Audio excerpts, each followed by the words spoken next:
Hi, everyone, and thanks for joining us today for our session. My name is Trisha Hamilton. I'm an engineer at OFNTSC, and I'm the chair of the OPWA Education Committee. Today, I'll be your moderator, and I'd like to thank everyone for joining us.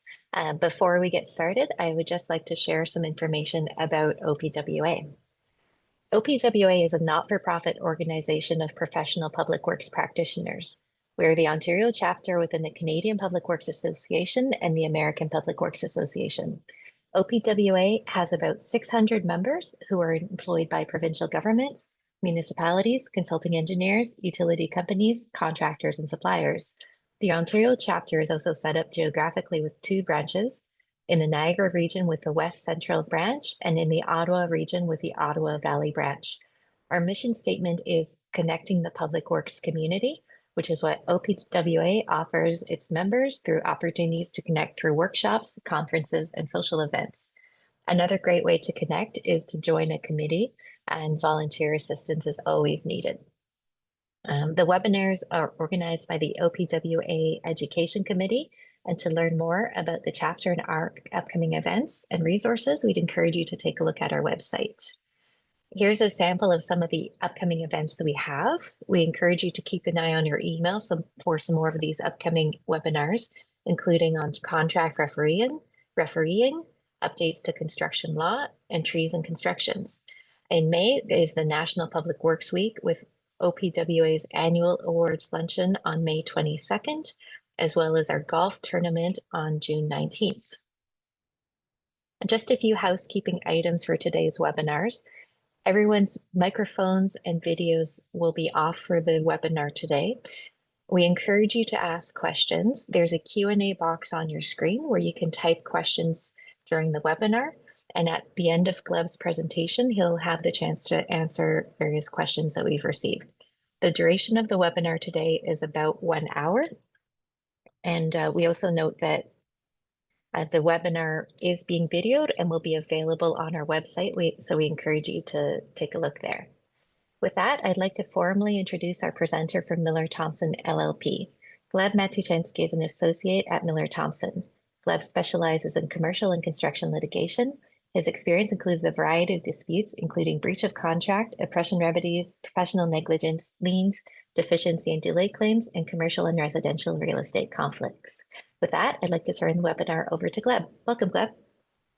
Thanks so much, Trisha. Hi, everyone. Glad to be here with you all on this lunch hour. Hopefully, you'll have some takeaways from this session that are helpful in your careers and in your professional lives. Once we're done, we'll open it up for questions, and hopefully we'll have a nice little discussion there as well.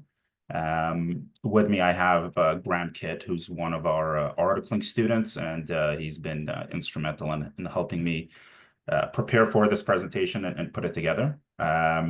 So without further ado, we'll go into it. So the presentation today is on liquidated damages and the dichotomy between that and penalty clauses. So what are liquidated damages? They're a preset amount per day or per event of delay. They're agreed to in the contract in advance of the contract to compensate an owner for late completion or other breaches. The clauses aim to avoid litigation over actual delay costs by predetermining damages. So the parties sit down at the contract formation, they put their minds to what's going to happen if there is a delay, and they come up with some sort of number. And that number ideally then helps the parties avoid disputes during the construction and, of course, avoid litigation, which no one but the lawyer seems to like. The purpose of it is to provide certainty to all of the parties on a project to know what's going on, what's expected, and what's to be delivered, and what the penalty is for not delivering them. So the legal basis in Ontario for liquidated damages clauses comes from an UK case from about 100 years ago. It was a UK House of Lords decision by the name of Dunlop and New Garage. And essentially that, and we'll go into a little bit more detail on that, but essentially that case held that The liquidated damages clause must be a genuine pre-estimate of probable loss at the contract formation. If the amount was determined to be extravagant or unconscionable compared to the conceivable loss, it would be considered a penalty. And public policy in Canada has long forbidden penalty clauses. So if it was determined to be a penalty clause, it would not be enforceable, and the owner would essentially then have to sue for actual damages or potentially be prevented from it altogether. And so these liquidated damages clauses, what they're meant to do is not to punish, but to fairly compensate for likely losses. Of course, it's difficult to predict at the contract formation what that actual loss is going to be, but we'll discuss some of the strategies later on in terms of how do parties sit down, think about this stuff, and put it pen to paper. The benefit that contractors have is that their exposure would be capped, and the owners have the benefit where they don't need to prove actual damages. Rather, they can rely on this liquidated damages clause if it is upheld. And so going into that Dunlop case just a little bit, the claimant there was a manufacturer and supplier of various goods. The respondents were dealers who breached the contract by selling below the agreed list price. And so what the court said is that penalty clauses are meant to punish rather than compensate, whereas liquidated damages clauses, again, are a reasonable pre-estimate of loss agreed at the contract formation. A clause is likely a penalty if it imposes an excessive sum. So if you're liquidated, if the pre-estimate of damages, if your actual damages are, for example, $1 per day, and you say you're going to pay me $100 per day, that would likely be excessive. It would likely be seen as a penalty clause. Even if damages are difficult to estimate, a genuine pre-estimate can still be enforceable. Of course, it's difficult to estimate at the beginning of the project what's going to happen at the end of it, or 2, 3, 4, 5 years down the road, especially when there's conflating factors there. But ultimately, if the court considers it a reasonable pre-estimate, it is enforceable. If it is extravagant and unconscionable and grossly disproportionate to the maximum loss foreseeable, it would be a penalty and unenforceable. And so the labels that you use, whether you call it a penalty, whether you call it a liquidated damages clause, that's not really determinative. The court will look and look to the actual purpose and effect in the context of the agreement. So they'll look at what is the contract for, who are the contracting parties, and then they'll make the determination. So the first application of that Dunlop test in Canada was in 1915 by the Supreme Court in Canadian General Electric Company and Canadian Rubber Company. As you may imagine, the claimant was an electric machinery manufacturer. The respondents were the purchasers of those machines. And the issue was that the contract stipulated a $25 daily deduction per delayed item as liquidated damages. The manufacturer sues for unpaid balances, and the purchasers claim a deduction of $14,550 due to delivery delays. What the Supreme Court said there was that the stipulated deduction was enforceable because it was a pre-estimated compensation rather than a penalty. And so the court said, you know what, there's no need to prove your actual damages because the amounts were considered a reasonable pre-estimate of loss. You don't actually have to show what your actual damages are, which may be slightly higher or lower. You only need to prove that the liquidated damages clause was reasonable and that it was a genuine pre-estimate. And the court also allowed a set-off given the contractual provision. Next decision that's related to liquidated damages or major decision is the J.G. Collins Insurance and Elsley decision. Essentially, there was this wasn't in the construction context, but there was a former competitor. He was hired, he then resigned and opened his own firm. He had a restrictive employment covenant. And the court said that they would strike down penalty clauses if they were oppressive, but they would not allow a plaintiff to ignore and claim higher damages than agreed. So again, this is not in the construction sphere, but the court has been battling with liquidated damages in various instances, and we'll go into some of that, from labor disputes to employment contracts to general commercial agreements. But the court keeps pounding on the fact that it has to be a genuine pre-estimate, and that if the actual damages were to exceed the liquidated damages amount, for example, the owner would still be limited to that agreed liquidated damages clause. The freedom of contract means that the agreed sum is the maximum recovery. And so again, we'll go into that a little bit later, but obviously owners are not going to want to underprice that, whereas contractors are not going to want to over consider that, because you're not going to be held to your actual damages and losses. That's what these liquidated damages clauses are meant to prevent, so that you don't end up in front of the courts. We then go into 869163 Ontario Limited and Torrey Springs 2, a 2005 Court of Appeal decision. What the Court of Appeal said is that judicial enthusiasm for the refusal to enforce penalty clauses has waned in the face of a rising recognition of the advantages of allowing parties to define for themselves the consequences of breach. So what does that really mean? Well, that means that the courts are now saying, you know what, the parties are fairly sophisticated. The parties should be able to make their own decisions. And if they'd agreed on a certain liquidated damages clause or other provisions in the contract, the courts shouldn't look too far beyond that. They should say, you know what, the parties were informed. The parties acted reasonably. This was a pre-estimate, and therefore, because of autonomy, because of contractual freedom, they should be held to their bargain. Again,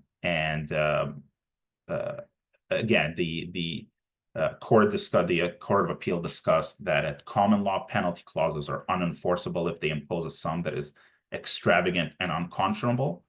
But equity assesses unconscionability at the time of the breach, not at the contract formation. So the question is, do you look at, were the parties on a level playing field at the beginning? Were they on a level playing field later on?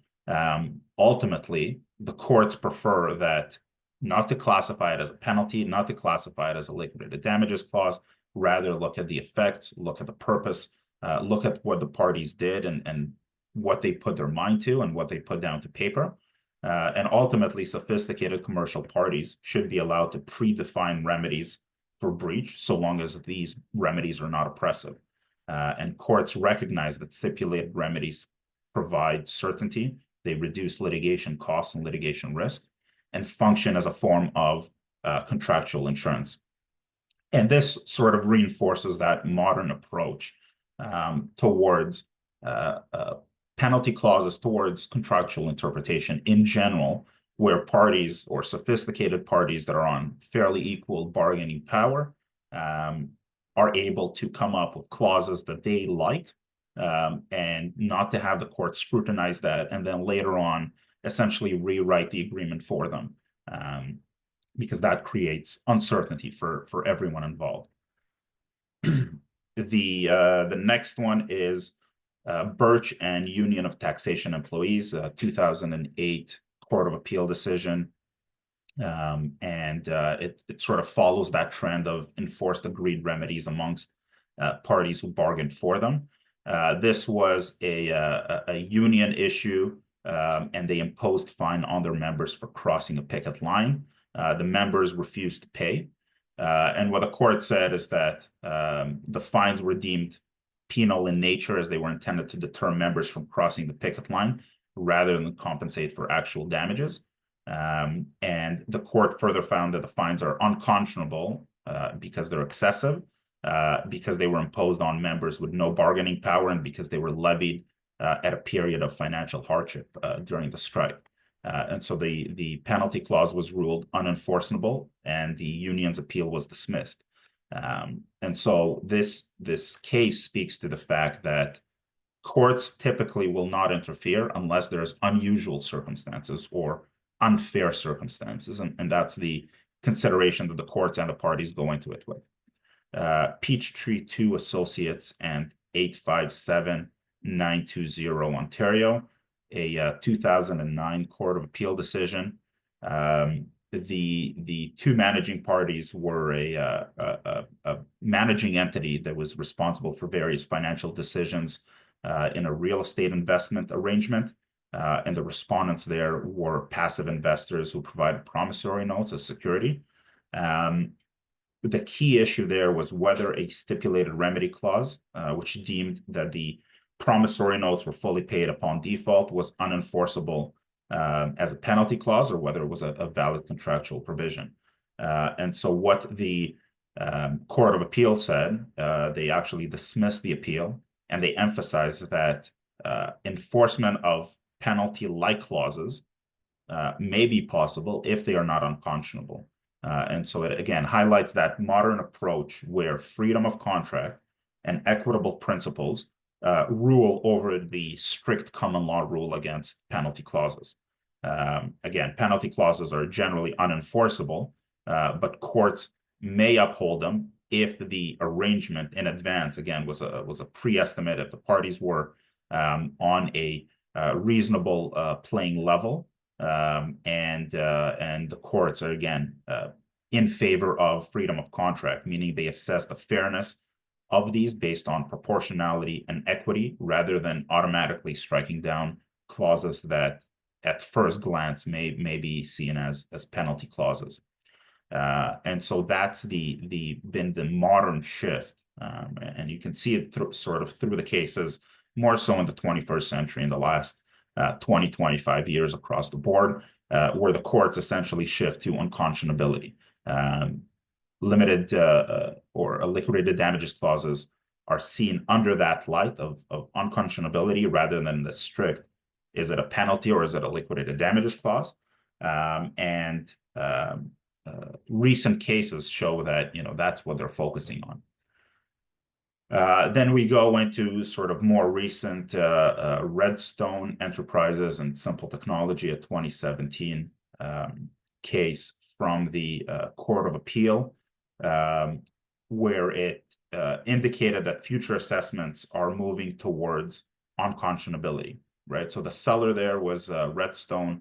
There was a buyer, Simple Technology. The issue was that the buyer failed to close on the purchase of a warehouse for about $10 million, and the seller sought to retain $750,000, which was the deposit, as liquidated damages. And so the question before the court was this $750,000 an unenforceable penalty, or was it a validated liquidated damages clause? And the secondary question was whether the buyer was entitled to relief from forfeiture. The findings were that the judge reduced the $750,000 to $350,000, reasoning that the deposit was disproportionate to any damages suffered by the seller, and thus it was unconscionable. The Court of Appeal then reverses that decision, restores the entire $750,000 liquidated damages clause, and it says that deposits serve as commitment devices in commercial transactions and are not dependent on proof of damages. And there was no unconscionability in enforcing the full deposit, as the buyer had fully negotiated the terms and offered the additional deposit in exchange for an extension. And we'll go into timing and delay claims and that kind of stuff a little bit later in the context of construction matters. The court here also says that the court should avoid overextending the doctrine of unconscionability and interfering with freedom of contract. So ultimately, the $750,000 deposit was seen as a liquidated damages clause, and it was fully forfeit to the seller. And so under this approach, hypothetically, even a liquidated damages amount with no logical relation to the actual losses could be enforceable, absent inequality of bargaining power or other signs of an improvident bargain. So, for example, a widely high liquidated damages rate may still stand if both parties were sophisticated and they freely agreed on this clause and on this quantum without having to prove actual damages, which obviously makes the negotiation and drafting of this contractual provision very, very important, because it may have great implications later on. And so the question is, is it a sophisticated party? Did they pre-estimate their damages, and did they properly negotiate? The last case that I wanted to highlight was Awad and Dover. So this is a 2021 Superior Court decision. In this decision, the plaintiff was a doctor, and the defendant was an investment corporation. And essentially, there was a joint venture in Egyptian oil fields. And so, what the key issue here was that there was a clause in the joint venture agreement that said there was a 500% penalty on partners who failed to contribute their share of exploratory well costs. So each partner needed to put certain amounts of money into the company at certain periods so that they could then go out and develop these wells, or at least do the investigation on these wells. And the doctor, who was the plaintiff, defaulted on those payments. Dover, the respondent, enforced the penalty of 500%. Dr. Awad, unsurprisingly, says, well, this clause is unenforceable because it's a penalty clause, and he asked the court for relief. So what the court found was that the clause was enforceable as a validated liquidated damages clause, and Dr. Awad was held to the terms of the agreement that he drafted, and rejected his claim that the clause was a penalty or was unconscionable. The reason for that was it was Dr. Awad's own proposed clause. So he proposed it, he freely negotiated it, he agreed to it, as did Dover, and the penalty was a genuine pre-estimate of damages because there was a potential multi-million-dollar loss if those investments weren't made at the right time, because then they would lose out on the ability to develop those wells. And so the court looked at it, they said the 500% is not unconscionable because it was proportional to potential losses and because it was a genuine pre-estimate. And so the key takeaway, again, is that liquidated damages clauses will generally be enforceable if they're reasonable at the time of the contract, especially in commercial agreements between experienced parties. And the bar to strike down those liquidated damages clauses is high. Essentially, if it shocks the conscience and results from unequal bargaining power, or if it's completely not a genuine pre-estimate, but just, on its face, right? So, for example, obviously that wasn't before the court, but in a WAD, if the percentage was 1,000% or 1,500%, at some point the court would have struck that down. But just because it's a high amount doesn't mean that it's a penalty. And so really the court becomes reluctant to interfere with allocated and negotiated risk allocations, because it leaves it to the parties. It says the parties are sophisticated and the parties can go on and make their own decisions. And there is a lot of value in the parties being participants in these decisions and taking charge of them. And so what is the key takeaway? Was the liquidated damages clause reasonable at the time of contracting? And you look at equality, you look at bargaining positions, and you look at the pre-estimate of damages as best as you can, obviously, because who could have predicted the delays that COVID would have caused, as an example, or who could have predicted Trump's 25% tariffs, right? And how does that affect things? And so we'll go into that a little bit more. And so, in terms of real world applications, I sort of wanted to break that down into 3 parts. So the first would be public project examples, and we'll discuss the TTC subway station delay, as well as the Ottawa LRT. So some of you may be familiar with this. To those who are not, in terms of TTC, the plaintiff there was Walsh Construction Company of Canada. The defendant was the TTC, and there were a whole bunch of other defendants who were involved in the construction of the TTC subway station, like York University, UPS, Regional Municipality of York, City of Toronto, Government of Ontario, and there were various subcontractors and consultants as third and fourth parties because this sort of snowballed. And essentially, this arose from the delays in construction of the Steeles West subway station, which is now named the Pioneer Village Station. That was an extension of the Toronto-York Spadina line, and that's just north of York University, to those who are familiar with that area. The issue there, so the contract included a liquidated damages clause for delay, and the project ran 953 days late. So TTC counters by claiming for $22 million in liquidated damages for missed milestones. So TTC imposes this liquidated damages clause on Walsh for missing the various contractual milestones due to project delays. Walsh says, well, this was not a genuine pre-estimate of loss. Rather, it was a penalty intended to punish us rather than compensate for actual damages.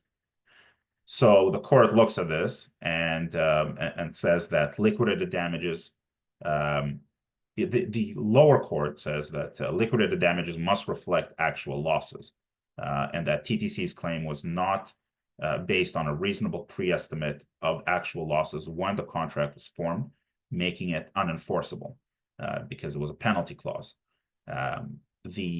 The main thrust there, though, the main issue was that TTC contributed to those project delays.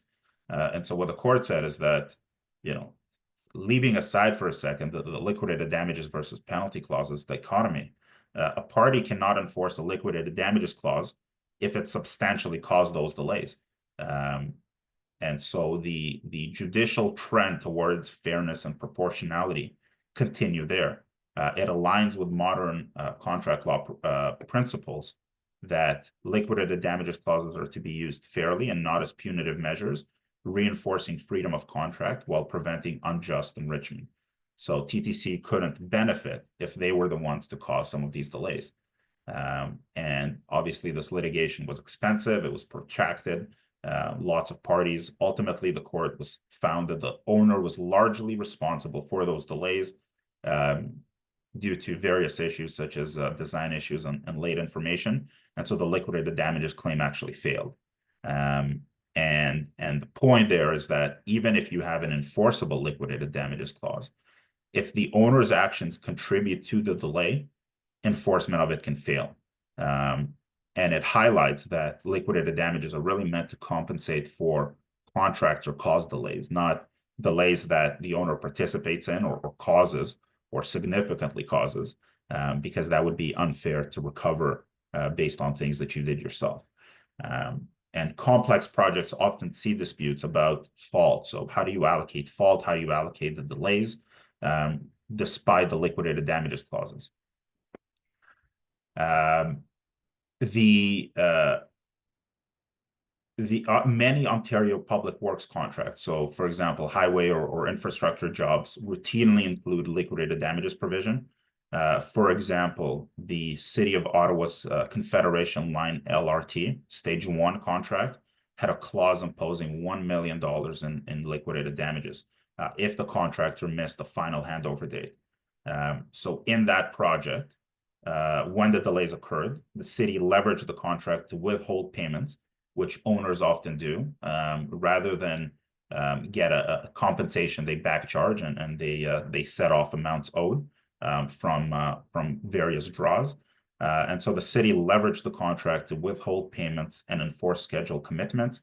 And it did it saying that we're protecting taxpayers. The contractor faced a loss of a multi-million-dollar payment until completion. And it shows that liquidated damages clauses in public projects can be high value and highly publicized, used to incentivize timely delivery of critical infrastructure. And so obviously, many of you on this call, I understand, are working with municipalities, working on the owner side. And there's a value, obviously, of these disputes not becoming public, not becoming part of the public record, not becoming part of public scrutiny, and taxpayer scrutiny, because that can cause a whole host of issues, including reputation and so on and so forth. Moving into private project examples. So, for example, where there's a developer who builds a commercial plaza or a condo, owners often set liquidated damages rates per day or per week to cover carrying costs, lost rent, financial expenses, for example, interest and so on, if the project is delayed. So, for example, a developer might require a contractor to pay $5,000 per day for delay on a $50 million condo project, and that's the sum that's meant to approximate the interest and the lost rental per day. These clauses are negotiated upfront and enforceable if reasonable. So same principles apply whether it's a public, whether it's a private, or a 3P project. And so in terms of the warehouse automation contract, so there's an example there. That was a case by the name of 1252662 Ontario Inc. and Swiss Log. It was an Ontario Superior Court decision. There was the owner of a freezer warehouse and a contractor, Swiss Log Logistics Inc., was hired to install an automated storage retrieval system. The dispute arose from construction delays and contractual limitations on damages. And the issue before the court was, is the owner, the Marmara, were they restricted to liquidated damages under the contract, or could they claim common law damages for breach of contract? And what the court held is that there's a broad right to remedies. And because the contract explicitly said all rights and remedies provided by law were reserved, including common law damages, that overrode the limitation in Swiss Log's contractual terms. So although there was a liquidated damages clause, there was also a clause that said all rights and remedies are preserved for the owner. So the court essentially says, well, you can recover on both. And since the contract stated that the owner's terms would prevail in the case of a conflict, the restricted provision capping liability was unenforceable, and the damages were not limited to the liquidated damages clause. So what does that mean? Liquidated damages are not an exclusive remedy. If the contract allows you to recover for liquidated damages and more, then you can recover for liquidated damages and more. The lesson here is that you have to carefully draft these provisions in these contracts, which I'm sure all of you know. But this is a reminder that if the parties intend liquidated damages to be the sole available compensation, the contract must say so explicitly. Otherwise, an owner may attempt to claim additional damages if the actual losses exceed the liquidated damages, or conversely, if it works in the contractor's favor, the contractor might argue that the liquidated damages clause should limit all liability. And so clear integration of the liquidated damages clause and a clear statement of the purpose of it, that's really critical, right? To be able to gain that confidence and that certainty, whether you're the owner or whether you're a contractor.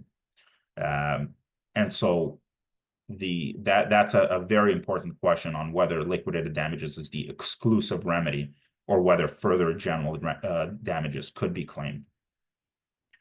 I'll give you guys another example. So if there's a tech company and they're setting up a warehouse, a data center, they may set a steep liquidated damages clause, for example, $10,000 per day or $100,000 per day due to the high stakes and the data that they hold and the data that others rely on.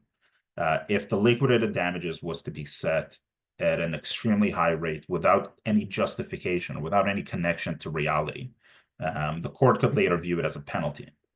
However, if the parties look at it and say, well, you know what, we have customers who are going to suffer and their customers down the line are going to suffer, and subsequent claims are going to come to us, or it's going to now cost more to develop these things, or perhaps there's other factors involved.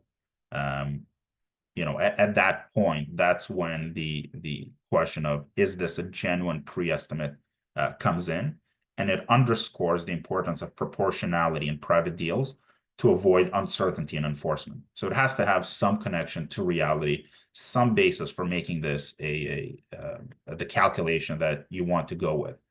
And unless the parties had equal power and explicitly agreed to this liquidated damages clause under the new unconscionability approach, the court may strike it down. So again, proportionality is very important, and it goes back and it ties into genuine pre-estimate of damages.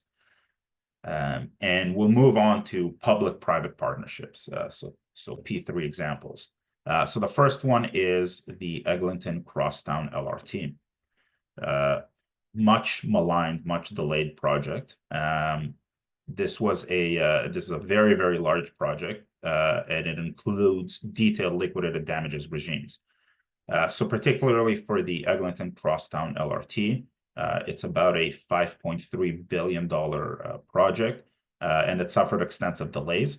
The agreement stated that liquidated damages for missing interim milestones and the file completion date would be compensated. And so when the delays stretched on, which obviously COVID did not help, the private consortium, the Crosslinks Transit Solutions, and public authorities, they ended up in litigation and eventually a settlement, rather than straight enforcement of the liquidated damages clause. And so in complex P3 projects, even though liquidated damages clauses exist to protect the public owner against late delivery, external events and great stakes lead to renegotiation or settlement.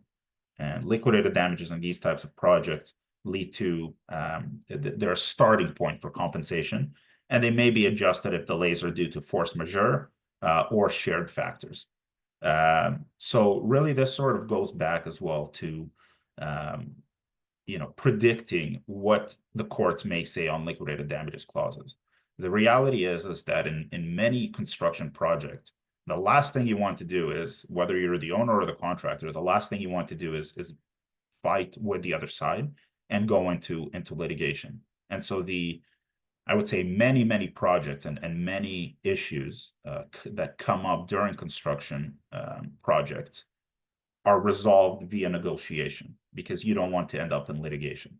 Of the cases that end up in litigation, the vast majority settle for privacy reasons, for various other reasons, because you want to have control of that process, and you may not want a judge to make that decision 5 years down the line, which may get appealed, etc. And so there's obviously a difficulty in predicting whether a certain liquidated damages clause would be enforceable, and whether the court would consider that a genuine pre-estimate, and whether they'd consider that unconscionable or not. The goal obviously is to be in a position where you're negotiating this, and you have a liquidated damages clause to begin with. And if something happens, well, that's your starting point, but it may not necessarily be your final point. So it may lead to negotiation, it may lead to deals, it may lead to varying draws, or varying the construction schedule. But it doesn't have to be the end all be all, because again, most parties want to resolve these things amicably and continue on with the project, rather than stop construction, the relationship breaks down, and off you go to litigation, where ultimately, it's the lawyers that benefit, and not so much the parties or the general public. There's another hypothetical that we thought of when creating this presentation: a hospital project. So for example, in a hospital project, the contract might specify a liquidated damages clause of, let's say, $50,000 for each day the facility is late opening. And that would cover interim healthcare arrangements for the community that the hospital is meant for. If the private partner misses that commencement date, the public owner would generally deduct those amounts from the various payments. However, if the delays were caused by government changes or unforeseeable events, We typically say war or strike um, or force majeure events. And there's a whole discussion that I won't go into on whether COVID-19 was a force majeure event, permitting parties to delay the completion date or not. But all of those sort of factors may lead a contractor to seek relief. And so this balances the risk that the private sector is incentivized to finish on time, knowing that each day of delay directly would hit their pocket. And the public sector would have a clear formula for compensation without suing for actual costs. And so given some of these things that we've discussed, and having seen what liquidated damages clauses are and how the courts have considered them and how they appear in real life projects, I want to move into sort of the practical considerations when drafting or agreeing to these various provisions. And so there's a few key considerations, obviously, before signing a contract with a liquidated damages clause. And so I'll give you an example from our practice, and then we'll go into some of the strategies. So there was a project, a design build contract. Within the contract, there was a liquidated damages clause. And the clause stated that if the project was delivered late, the contractor would be required to pay a specified amount per week or per month of delay, up to a maximum of $2 million. However, the contract was unclear on whether the $2 million cap applied to all potential damages recoverable or only to delay-related damages. And there was a year-long delay, multiple construction issues. Our client then incurs significant costs, estimated between $10 and $16 million. And so the main issue here was, well, the portions of these damages, are they attributable to non-performance or are they simply delays? It was also unclear whether the defects arose from physical construction errors or flaws in the project's design. And remember, this was a design build contract. So if the damages would be classified as design-related issues, the opposing parties may then argue that the $2 million liquidated damages clause caps all of the damages. Conversely, our client obviously wanted to say that the liquidated damages clause did not apply to the entire amount, because then they would be potentially $14 million out of pocket. And it would significantly limit our client's ability to recover their full cost. And the interpretation would have substantial financial implications and require careful analysis of the wording and intent. And so the takeaway there is that when drafting a contract with a liquidated damages cap, it is crucial to consider the absolute worst case scenario to ensure the cap adequately reflects potential risk.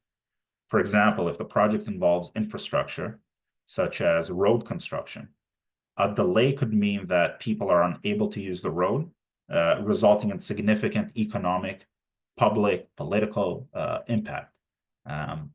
While these damages would be real, assigning a precise monetary value to them at the forefront could be challenging.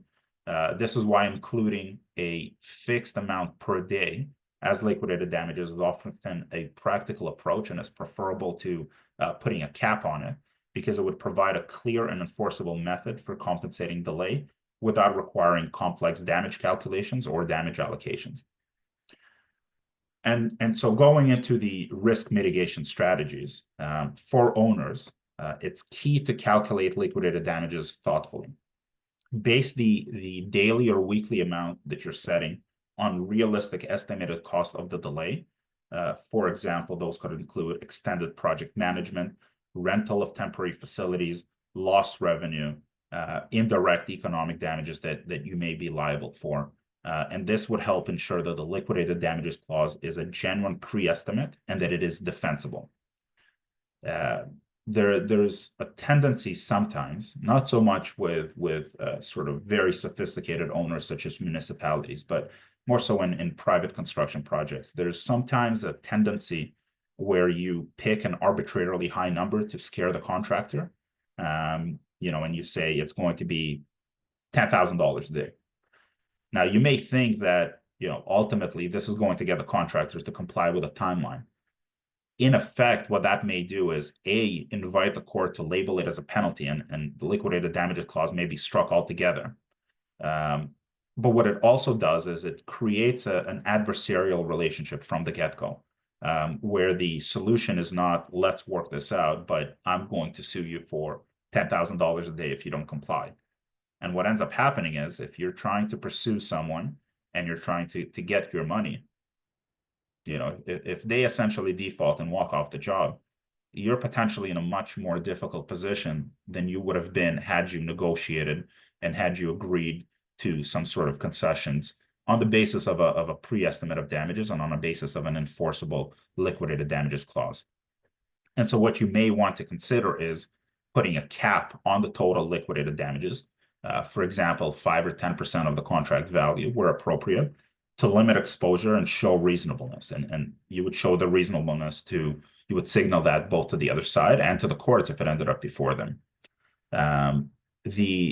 Another important thing is to include robust extension of time clauses for excusable delays.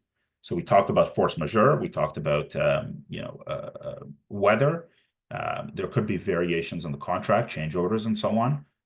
And those should integrate together with the liquidated damages clause to create a wholesome contract that, again, would give you certainty, would give the contractors and others down the pyramid some certainty and understanding as well of what's required and why those liquidated damages are set the way they are, and would allow the court to then consider, is this reasonable or is it not, if it ever does end up there. And so the contract should allow adjusting the completion date for delays not caused by the contractor. Otherwise, the liquidated damages clause may be unenforceable, which goes back to that case where the TTC contributed to the delays and then tried to rely on it. So if you integrate an extension of time clause, that would give you more protection rather than less. Owners should also administer these contracts diligently and respond to extension requests promptly. If you fail to grant a justified time extension, the owner could lose the right to claim the liquidated damages clause altogether by preventing the extension and acting so-called unreasonably. Contractors should obviously assess the schedules and the liquidated damages rates during the bidding and price the risk into the bid if necessary. Obviously, some contractors may walk away completely if a liquidated damages clause is overly high, but they can otherwise, they're going to price the risk in and increase their costs, which the owner does not typically want. And so if the liquidated damages amount seems unreasonably high or the schedule is unrealistic, you should try and negotiate it down or seek some sort of compromise, and again ensure that the provisions for the time extensions and causes outside of your control, outside of the contractor's control, are accounted for and exempt or extend the liquidated damages clause. There can also be obviously grace periods or lower rates after certain phases to mitigate open-ended exposure. And in extreme cases, again, the contractor may just choose not to bid altogether.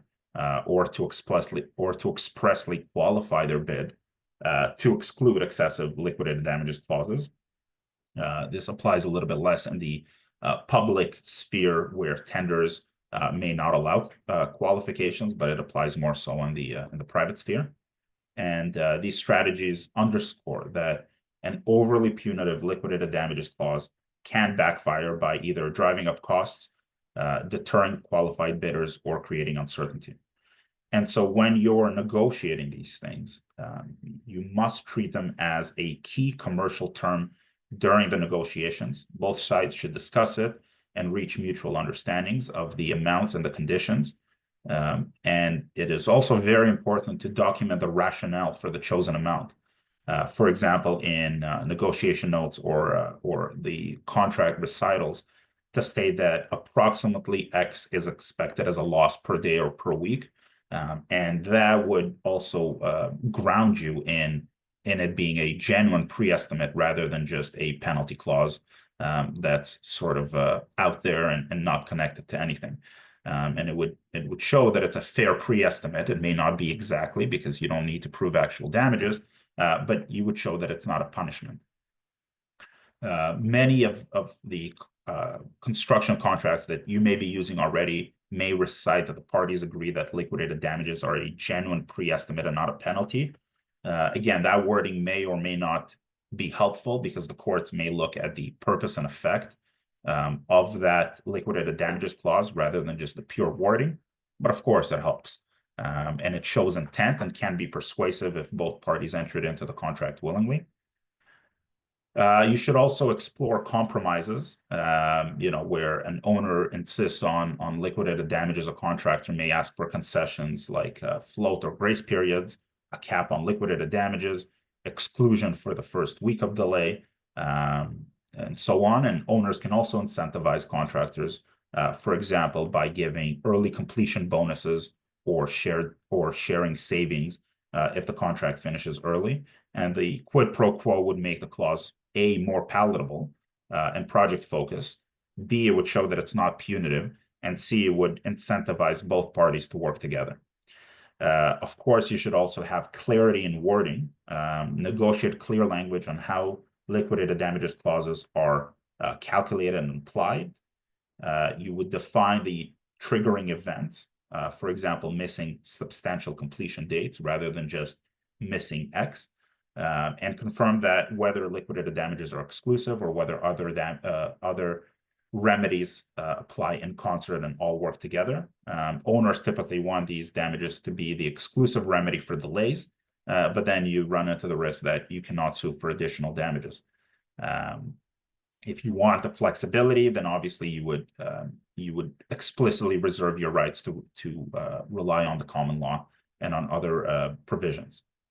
And that goes back to that Swiss law case that we discussed earlier. Now, again, many of you may be using the CCDC agreements, which are standard construction contracts. They often have, all of the provisions already written in, and they just have a blank space for to fill in a number or to attach a schedule. And negotiators should obviously be careful when modifying those standard terms. For example, if using other form contracts that are not typically used in Ontario, such as US clauses that may allow things that are not enforceable here. And obviously, it should all integrate with milestone clauses, completion clauses, and bonus clauses, if any. Now, on the enforcement challenges, and I see that I'm running out of time, so I'll go a little bit quicker so we have time for questions. But once a liquidated damages clause is in the contract, practical enforcement requires careful contract administration.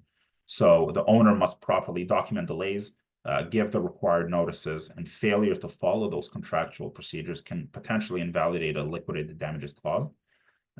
If the delay does occur, the owner still needs to prove the delay is the contractor's fault and that it's not excused. If the delays are concurrent, so for example, both owner and the contractors contribute to the delays, or if they're due to force majeure or other things that are outside of the contractor's control, the liquidated damages clause may fail or be reduced. For example, in TTC and Walsh, the owner's own delays meant that they could not enforce the liquidated damages for the entire period. Again, there's penalty defenses. So if the sum is very large, the contractor may challenge it as unenforceable. Although the courts are reluctant to strike down negotiated liquidated damages clauses for large commercial agreements, they may still do so in extreme cases. For example, if one party is sophisticated or if there was no justification. And grossly disproportionate terms, of course, carry litigation risk. The last thing you want to do is end up before the court and have to give up that control to them. And then there's all the considerations about collecting liquidated damages versus your actual damages and whether you're entitled to go for more. Termination of the agreement can affect liquidated damages enforcement. Some of them cease at termination, some of them allow up to termination and actual damages after. And there's a UK case that I can share with whoever wants to after this. In terms of AI implications, I'll just go into it quickly. There's tools that are being developed. They're not so much in use here right now, but they are being developed, especially in the States, on predicting and calculating risk, on predicting where certain delays may occur, allocating risk, and pre-estimated liquidated damages. And so we believe that that is going to come to the forefront more and more. Again, not very developed right now, but it will be as we go forward. And then in terms of practical tips, so first decide whether a liquidated damages clause is even appropriate or whether you want to rely on one, whether it's appropriate in the certain circumstances. You obviously always want to review them carefully. So read them, read the related definitions, whether it's substantial completion, whether it's notice requirements, whether it's deadlines, before signing. If anything is unclear, negotiate it and discuss it before you sign. Ensure the contract has a mechanism for time extensions. Assess the ability to be able to pre-estimate damages. It may, in some cases, it's possible, in others, it may not be possible. A fixed per day penalty may be appropriate. Instead, an alternative method could be compensable damages, where the party responsible for the delays reimburses for actual additional costs incurred rather than paying a predetermined amount. Again, determining a reasonable per diem rate, whether it's per day, per week, and whether there's any caps on it. Consider other forms of compensation and carve-outs. So it could be that liquidated damages only apply to substantive performance delay and don't cover deficient workmanship or design flaws or personal injuries or other liabilities that may occur on the project. Obviously, you want to consider whether or not you want to set a cap on the liquidated damages. It should be high enough to act as an effective deterrent, but not so high that it would be a financial burden and an unreasonable one. There's the risk and cost analysis. So you would evaluate risk versus cost, consider different scenarios. Some situations will involve high risk but low cost. Others will have low risk but high cost. And so you want to determine what those events may be and sort of think about them in advance. And by assessing probability and potential financial exposure, you can better position yourself in negotiation and determine the appropriate framework. You always want to document everything in the lead up to the contract formation and the execution of it. We highly recommend involving legal counsel in the project early and often to ask any questions and address any issues. The Auto Construction Association actually gave some advice where unreasonably aggressive liquidated damages clauses can be counterproductive, and your legal counsel may tell you the same thing. And although you may not like it, that's probably true. And it's usually in everyone's interest to keep the project collaborative. So you use liquidated damages as a shield, not as a hammer. And ultimately, approach liquidated damages clauses proactively. Discuss them openly, discuss them often during contract formation, align them with realistic project outcomes, and administer the contract fairly so that if it is needed, the liquidated damages clause can do its job without any disputes. And a successful project delivered on time is the ultimate goal. Liquidated damages are a means to that end, not an end in itself. And throughout the presentation, we started with the foundational principles. We examined the case law. We reviewed some real world and hypothetical examples, and we offered some guidance on what you can do going forward. And so we flowed from what and why to how it sort of played out in the courts and what to do about it. And I hope that some of you or all of you learned something today that you can use in your practices in terms of liquidated damages clauses and how they apply in Ontario construction projects. I see that it's 1:01 p.m. So I will open the floor to any questions that you guys may have. My contact details are at the bottom of this slide. My email and phone number are there. And if you have any questions following this presentation, I encourage you to reach out and ask those questions, and I'd be happy to touch base and answer some more. Great, thank you so much for that. And again, noting that it's a bit after one, so some of our attendees may have to leave, but we encourage people, if you have questions for Gleb, to just add it to the Q&A there. We do have a few questions come in, and we'll hang out for a few extra minutes to go over some of the questions. So one of the questions we have is, if a supplier contractor only supplies, for example, 1% of the project value, but it's a critical component, um, and is the reason for missing the deadline, could liquidated damages be valued much higher than the 1%, such as 10% or 25%, if it's such a critical component of the project? Yeah, absolutely. I mean, it'll depend on the context of each project. I wouldn't say that 1% is sort of the cap. And again, it really it depends on the context of the project. So what is the project, and what could the damages be? What could the losses be later on? The more that you sit down and sort of review the potential risk and the allocation of damages, and what is the unintended consequences potentially of it, right? So for example, with the LRT project, uh, businesses may have been planning that they would set up there, and they would have access to the LRT and customers. The municipality was saying something, the province was saying something, et cetera, et cetera. And so the more parties you have involved, the more complex the project, the more people involved with the project, and the more it affects indirectly. I would say the liquidated damages clause would likely be higher in those instances. But ultimately each project turns on its own fact, and so it's a little hard to predict. And that's why I gave the caveat that, in a lot of these instances, you draft these things, and you do all you can to document and to negotiate and to plan and to come up with a contract. But it may never be tested. Ideally, it's never tested, right? Because it's going to be figured out by the parties. But I wouldn't say that 10% as a cap would be unnecessarily or unreasonably high. It would just depend on the specific projects in question. Okay, great, thank you. Another question is, would you consider staff administration time as a damage or loss that could be sued as a genuine pre-estimate? An example given is a sidewalk repair contract being late might not cause specific monetary loss, but it would have an administrative burden that would not have been accounted for. Yeah, absolutely. So that would be, potentially one of the sort of the, not so much the direct, but the indirect or the overhead cost there. And that would certainly be something that you would consider when discussing these liquidated damages clauses. Whether it's project supervision, whether it's completion, whether it's, tidying it up after.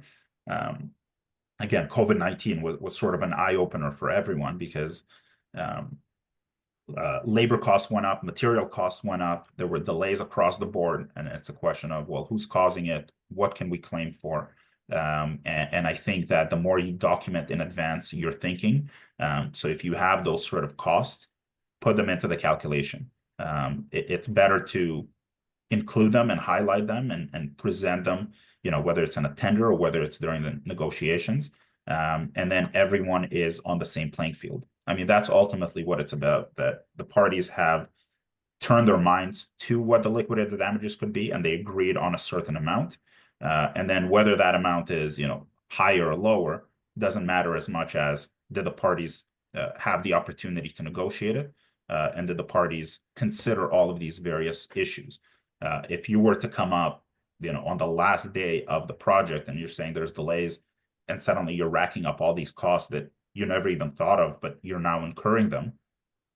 If you have a liquidated damages clause, you may not be able to claim for these additional costs if they're higher. And so there's a risk reward calculation there on what you include and how high that amount is. But ultimately it's better to protect yourself and include that calculation, whether it's in the notes, whether it's in the negotiation phase, but document it early and document it often, so that everyone is on the same page, and there's no unconscionability, or there's no consideration of it being a penalty clause. Really, it's, we've tried our best to figure out what the damages are going to be, but of course it's difficult to predict them precisely. Okay, thank you. Just going through, we have a few different questions come in. One is, questioners saying that they got the impression that liquidated damages are not an effective tool to get the contractor to adhere to schedules. Is that the intended takeaway? And if so, what mechanisms would be there to incentivize contractors to adhere to the schedule? So, I mean, I would say that it's a tool, right? It's like I said, it's a means to an end rather than an end on itself. If you just try and use it as a hammer and you say to the contractor, you better finish in time or else, sometimes that backfires and the contractor will walk away and risk litigation because they may say that's not a genuine pre-estimate or that's not reasonable or we weren't given the opportunity to account for various delays not caused by us. So I think it's a tool in your arsenal that can be used as a negotiating tool, even if the project is going off the rails.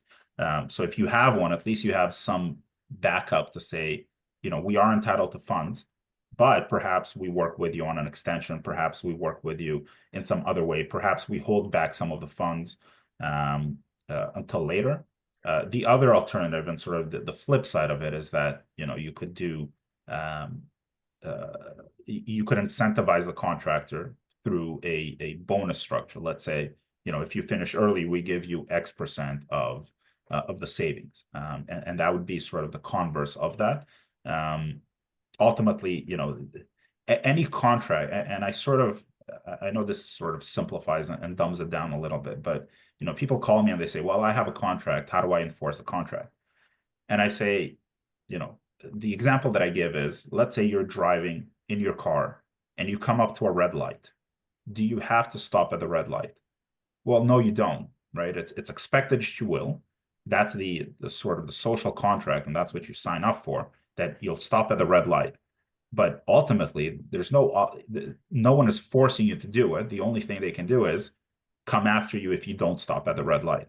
So I think with contracts with liquidated damages clauses, it's sort of the same thing. It's a tool in your arsenal. It's something that you have in your back pocket, especially if it's been negotiated, if it's been pre-estimated properly. Ultimately, there's no way to make someone do something on time. You can just encourage them to do it. You can work with them to do it and incentivize them to do it. And then you hope that your contract gives you enough background and enough strength to enforce it if it comes to it. But from the contracts that I've seen and the various contractors and owners that I've been involved in, it's much more difficult to get back on track if you have to replace the contractor or if you start a protracted fight with them. It's much easier to work with the contractor and potentially press them and potentially, maybe you involve another contractor, maybe you have them expedite the work somehow. But working together while relying on the shield of liquidated damages, I think that's probably the best way forward. Again, every contract is context dependent, so it's a little hard to say it across the board, but people working together is typically more effective and more efficient than people working in separate directions and pulling separately.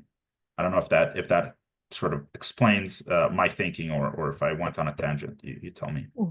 Yeah, absolutely. Another question that we have is if a tender document and then the contract state the liquidated damages and the GC signs that, would that then be deemed as freely agreed?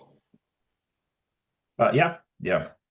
I mean, it would be, if the contractor chooses to bid and the contractor chooses to enter into this contract where the liquidated damages clause is set, then that's the clause, right? Some contracts the parties negotiate, and some parties are take it or leave it, and if you don't like it, walk away.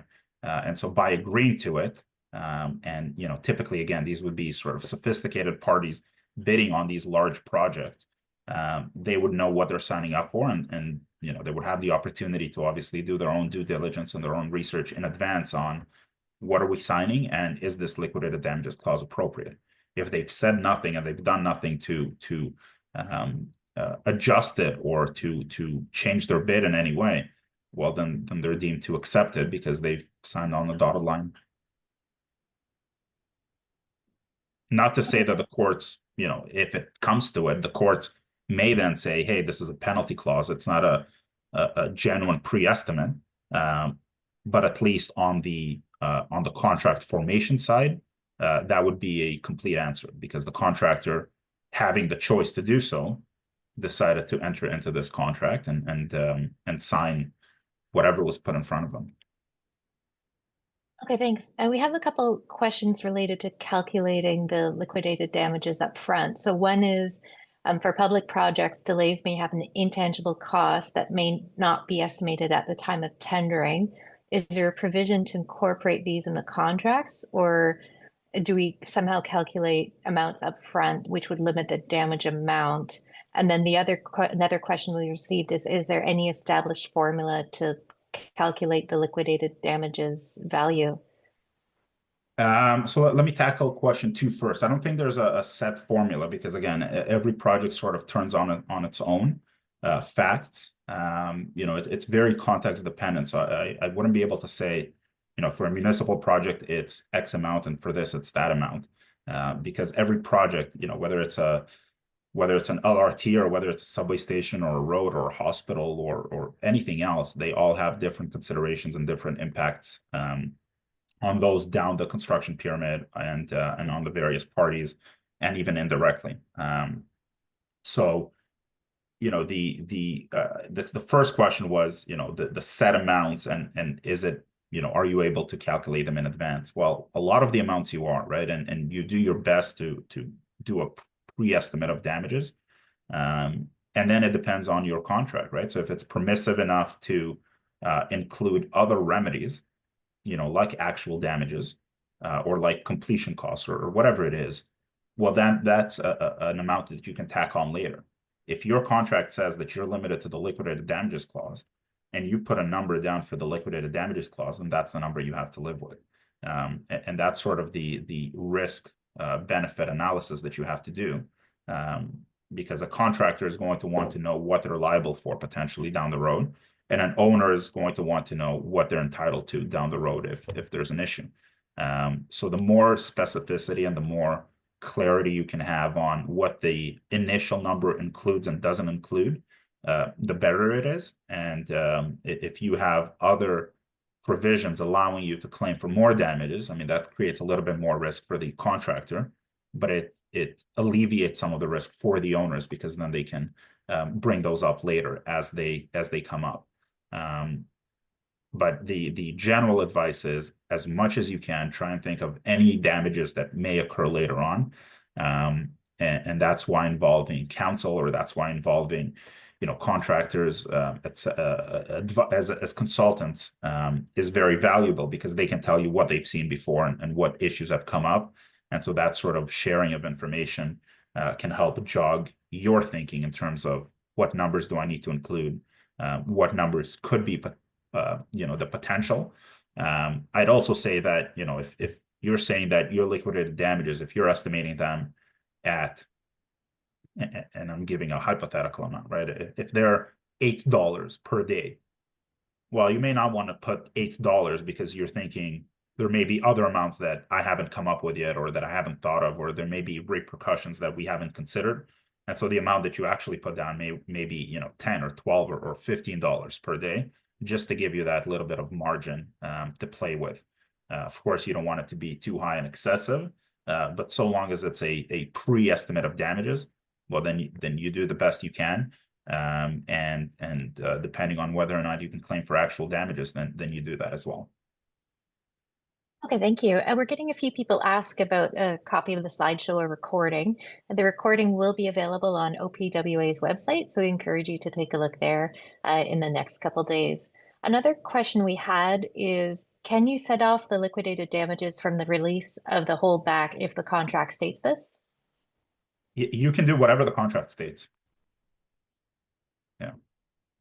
So there certainly could be a set off. I mean, there would be potentially a set off even if the contract doesn't particularly provide for it if the owner is part of the delays, let's say. But ultimately, whatever the parties decide initially or whatever they negotiate as a change throughout the projects, then that's what the parties will have to live with.